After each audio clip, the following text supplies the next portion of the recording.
Good morning student. Previous video class में हमने क्षितिज पाठ्य पुस्तक का 3rd चैप्टर सेनापति के कवि के पदों का अर्थ कंप्लीट किया था। आज हम इस चैप्टर के क्वेश्चन आंसर स्टार्ट करते हैं। सबसे पहले ऑब्जेक्टिव टाइप से जो क्वेश्चन आंसर है वो देखते हैं। फर्स्ट है, कवि ने किस ऋतु को ऋतुराज कहा है? आंसर है वसंत ऋतु को। नेक्स्ट है, सूर्यचाप का अर्थ है? आंसर है सूर्यचाप का अर्थ इंद्रधनुष है। जब आपको अर्थ करवाया था तभी भी बताया था कि सूर्यचाप का अर्थ इंद्रधनुष होता है। ये हुए objective type question answer complete. अब है very short type question answer. Question number 3, कविता में बंदीजन किसे कहा गया है? आंसर है कविता में कोयल और भ्रमर को बंदीजन कहा गया है। कविता में कोयल और भ्रमर को बंदीजन कहा गया है। नेक्स्ट क्वेश्चन है क्वेश्चन नंबर 4, प्रिया ने किस ऋतु में वापस आने के लिए प्रेयसी को कहा था? प्रिया ने किस ऋतु में वापस आने के लिए प्रेयसी को कहा था? आंसर है प्रिया ने प्रेयसी से वर्षा ऋतु में वापस आने के लिए कहा था। कौन सी ऋतु में वापस आने के लिए कहा था? वर्षा ऋतु में आने के लिए प्रिया ने प्रेयसी से कहा था। अर्थात नायक ने नायिका से वर्षा ऋतु में वापस आने के लिए कहा था। नेक्स्ट है क्वेश्चन नंबर 5, ऋतु वर्णन में ऋतुराज किसे कहा गया है? ऋतु वर्णन में वसंत को ऋतुराज कहा गया है। आंसर है ऋतु वर्णन में वसंत को ऋतुराज कहा गया है। नेक्स्ट है क्वेश्चन नंबर 6, निबल अनल से क्या तात्पर्य है? आंसर है शीत ऋतु में सर्दी अधिक पड़ने से आग का ताप भी एकदम कम लगता है। आग भी निबल या कम ताप वाली लगती है। निबल का अर्थ होता है कमजोर। अर्थात जब शीत ऋतु अधिक तेज बढ़ती है तो आग का ताप भी वो क्या है, सामान्य लगता है। कि जब शीत ऋतु अधिक ठंड बढ़ जाती है तो जो ताप देने वाली उपकरण है वो भी क्या होने लगते हैं, शीतल होने लगते हैं। अर्थात उनका ताप भी धीरे धीरे कम लगने लगता है और ऐसा लगता है कि मानो जो है आग है वो भी क्या हो गई है, निर्बल यानी कि कमज़ोर हो गई है, कम ताप वाली हो गई है। नेक्स्ट है, ये हुए वेरी शॉर्ट टाइप से क्वेश्चन आंसर कंप्लीट। अब है शॉर्ट टाइप से क्वेश्चन आंसर। क्वेश्चन नंबर 7, चतुरंग दल से सेनापति का क्या तात्पर्य है? चतुरंग दल अर्थात जिस तरीके से सेना में होती है सेनाएं, उसी तरीके से कवि ने वसंत ऋतु में सेनाओं का बताया गया है कि कौन कौन सी सेनाएं होती है। जब आपको अर्थ करवाया था तभी भी बताया था मैंने कि चतुरंगी सेना से क्या तात्पर्य है। आंसर देखिए, सेना के 4 अंग माने जाते हैं: पैदल सेना, घुड़सवार सेना, हाथियों की सेना और रथ पर सवार सेना। इन्हें चतुरंगी सेना कहा जाता है। बसंत ऋतु के प्रसंग में चतुरंग दल से कवि सेनापति का आशय फूलों से युक्त वनों और उपवनों में स्थित वृक्षों को ऋतुराज वसंत की चतुरंगी सेना बताया है, जो ऋतु के राजा वसंत के आगमन की सूचना दे रही है। कि जिस प्रकार एक राजा अपनी सेना के साथ चलता है तो उसके आगे आगे उसकी चतुरंगी सेना आगे चलती है। और चतुरंगी सेना कौन कौन सी होती है? पैदल चलने वाली, घुड़सवार, हाथियों पर और रथ पर जो सवार होती है उसे चतुरंगी सेना बोला जाता है। इसी तरीके से जब वसंत ऋतु आ रहे थे राजा तो उनके आगे आगे भी क्या हो रही थी, सेनाएं चल रही। अब कवि ने यहाँ पर सेनाएं किसे बताया गया है कि जो वनों और उपवनों में पेड़ पौधे और फूलों से लदी हुई लताएं आदि सभी को कवि ने बसंत ऋतु राजा की चतुरंगी सेना बताया है। नेक्स्ट है क्वेश्चन नंबर 8, सावन के माह में कामदेव नायिका को परेशान कैसे कर रहा है? आंसर है नायिका के प्रियतम ने सावन आने से पूर्व प्रवास से लौट आने के लिए कहा था, परंतु वह नहीं आया। वर्षा ऋतु में बिजली के चमकने, बादलों की गर्जन, कोयल, मोर पक्षी का कलरव करना, बारिश की बूंदों के गिरने से नायिका का मन उल्लास से भर गया, परंतु प्रियतम के नहीं आने से उसे विरह ज्वार सताने लगा। इस तरह विरह वेदना से कामदेव नायिका को परेशान करने लगा तथा उसके मन में प्रिय से मिलने की भावना उत्पन्न होने लगी। ये हुआ क्वेश्चन नंबर 8 का आंसर कंप्लीट। आगे देखिए क्वेश्चन नंबर 9। ग्रीष्म ऋतु में बादल और हवा की क्या स्थिति हो गई? आंसर है कवि सेनापति ने छंद में ग्रीष्म और वर्षा ऋतु का श्लेष अलंकार के माध्यम से एक साथ वर्णन किया है। ग्रीष्म ऋतु में बादल प्रचंड गर्मी ताप से एकदम सूखकर विलीन हो जाते हैं।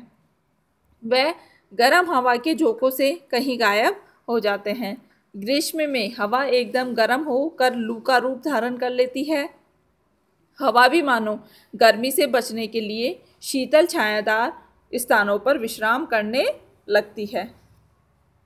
इस प्रकार ग्रीष्म में बादलों और हवा की स्थिति बदली हुई रहती है।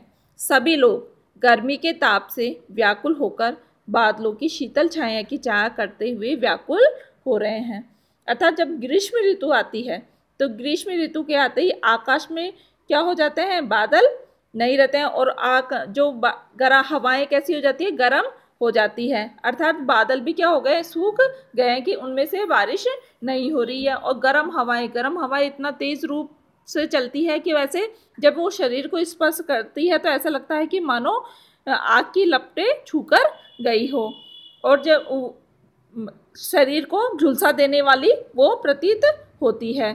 सभी लोग जो है गर्मी के ताप से क्या होने लगते हैं? व्याकुल होने लगते हैं, और एक ही मन के अंदर आस रहती है कि बादलों की शीतल छाया ऊपर आ जाए और कहीं से बारिश हो जाए तो जो ये गर्मी का जो ताप है वह कम हो जाए। इस तरीके से जो ग्रीष्म ऋतु है उसमें बादल और हवाओं की स्थिति परिवर्तित हो जाती है कि बादल तो ऐसे लगते हैं कि बिल्कुल सूख गए हैं, इनमें पानी ही नहीं बचा है, जिसके कारण कि वर्षा नहीं हो रही है। और हवा है वो अपना शीतल रूप खो देती है, और हवा ताप इतना अधिक बढ़ जाता है कि लू का रूप धारण कर लेती है, और जब वो शरीर को स्पर्श करती है तो ऐसा लगता है कि मानो आग की लपटों ने स्पर्श किया हो।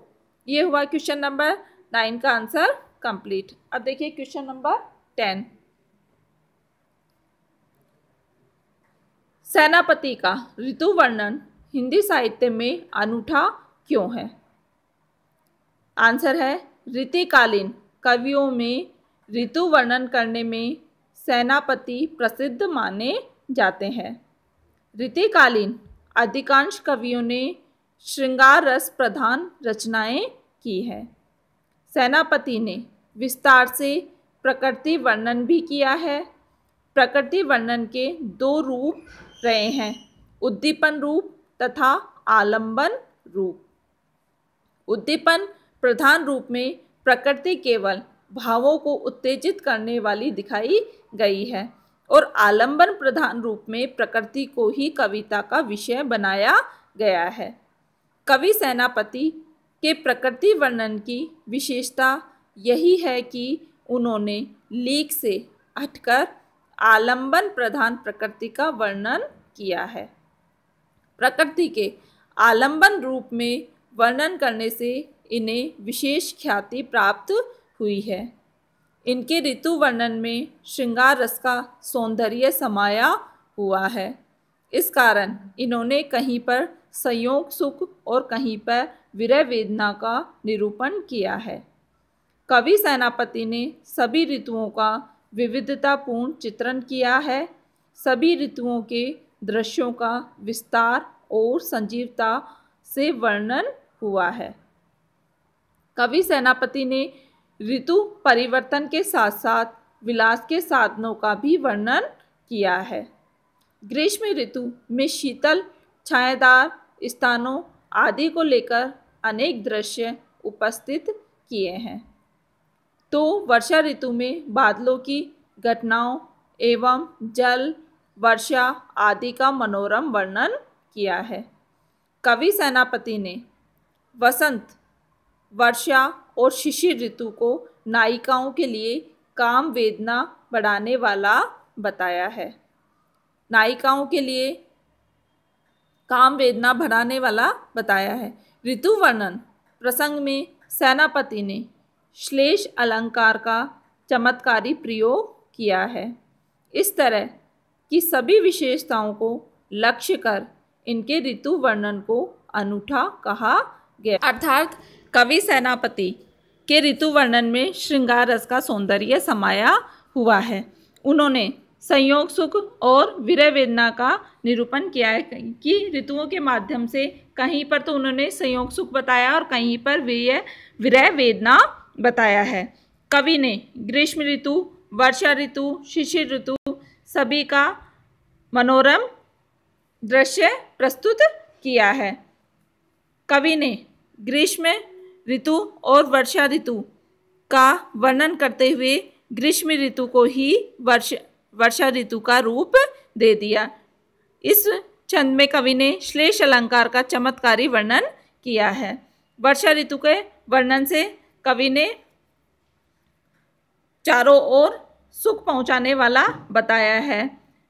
बसंत ऋतु को ऋतुओं का राजा ऋतुराज माना है और इस ऋतु में नायिकाओं की विरह वेदना अधिक बताया है, काम वेदना अधिक बढ़ते हुए बताया है। शीत ऋतु का वर्णन करते हुए कवि ने बताया है कि किस तरीके से जब शीत ऋतु आती है तो वहाँ का जो वातावरण है वो परिवर्तन होने लगता है और वातावरण के परिवर्तन से जो गर्मी का जो ताप पहुंचाने वाली जो चीज़ें थी गर्मी में, वो शीत ऋतु में उनका ताप कम हो गया है कि सर्दी इतनी तेज़ बढ़ जाती है कि आग भी क्या होने लगती है, निर्बल लगने लगती है, अर्थात कमज़ोर लगने लगती है। कवि ने अपने पूरे ऋतु वर्णन में श्लेष अलंकार का चमत्कारी प्रयोग किया है। अर्थात हम ये कह सकते हैं कि इन सभी विशेषताओं को लक्ष्य करके कि हिंदी साहित्य में ऋतु वर्णन, सेनापति का जो ऋतु वर्णन है वो अनूठा है। यहाँ होते हैं 1 to 10 क्वेश्चन आंसर कंप्लीट। आप सभी को ये क्वेश्चन आंसर अपनी फेयर नोटबुक में राइट करना है और साथ में लर्न करना है। आपको 1 और 2 चैप्टर जो प्रीवियस में कंप्लीट हो चुके हैं वो आपको रिवाइज भी करना है।